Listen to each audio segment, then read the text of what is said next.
பைரவியில 2 வாரம் பயங்கர போரா தான் போயிட்டு இருந்தது. அடுத்த வாரம் கொஞ்சம் பரபரப்பா போகும் போல. என்ன நடக்க போகுதுன்னு பார்க்கலாம் வாங்க. ஸ்னேகா சிவாக்கு கால் பண்ணி, நீ நாளைக்கு கோர்ட்ல வந்து சிந்து கூட வாழ்றதுக்கு எனக்கு இஷ்டம் இல்லைன்னு சொல்லணும். அப்படி நீ சொன்னேனா உன் மேல நான் போட்டிருக்கிற கேஸ வாபஸ் வாங்கிடுறேன் சிவா, என்ன சொல்ற அப்படின்னு கேக்குறாங்க.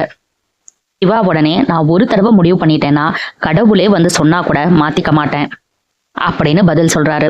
ஸ்னேகா அதோட விடாம, நாளைக்கு காலையில வரைக்கும் உனக்கு டைம் இருக்கு சிவா, நல்லா யோசிச்சு வந்து ஒரு முடிவை கோர்ட்ல சொல்லு அப்படின்னு சொல்லிட்டு போனை வச்சிடறாங்க.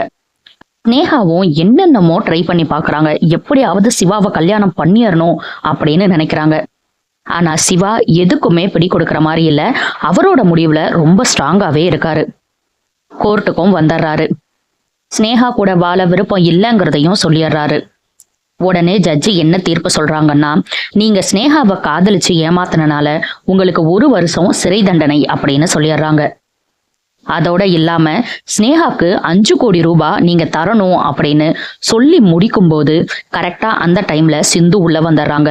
நிறுத்துங்க அப்படின்னு சொல்லி கத்திக்கிட்டே உள்ள வர்றாங்க.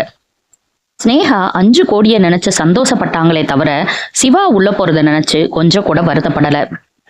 பாடா அப்படின்னு நினைக்கும் போது கரெக்டா சிந்து உள்ள வந்ததை பார்த்து ஸ்னேகா பயங்கரமா ஷாக் ஆகுறாங்க. கூடவே சிவாவும் தான். ஸ்னேகாவை நல்லா ஒரு முறைச்சுக்கிட்டே தான் உள்ள வர்றாங்க சிந்து. உள்ள வந்து என்ன சொல்ல போறாங்க, எப்படி சிவாவை காப்பாத்த போறாங்க, ஸ்னேகா மூஞ்சில எப்படி கரிய பூச போறாங்க அப்படிங்கிறத நம்ம பொறுத்திருந்து தான் பார்க்கணும். பேர்பட்ட சிச்சுவேஷன்லயும் உண்மையை சொல்லுவாங்கன்னு எனக்கு தோணவே இல்லை. எப்படியும் வேற ஏதாவது ஒண்ணு பண்ணி தான் சிவாவை காப்பாத்துவாங்களா இருக்கும்.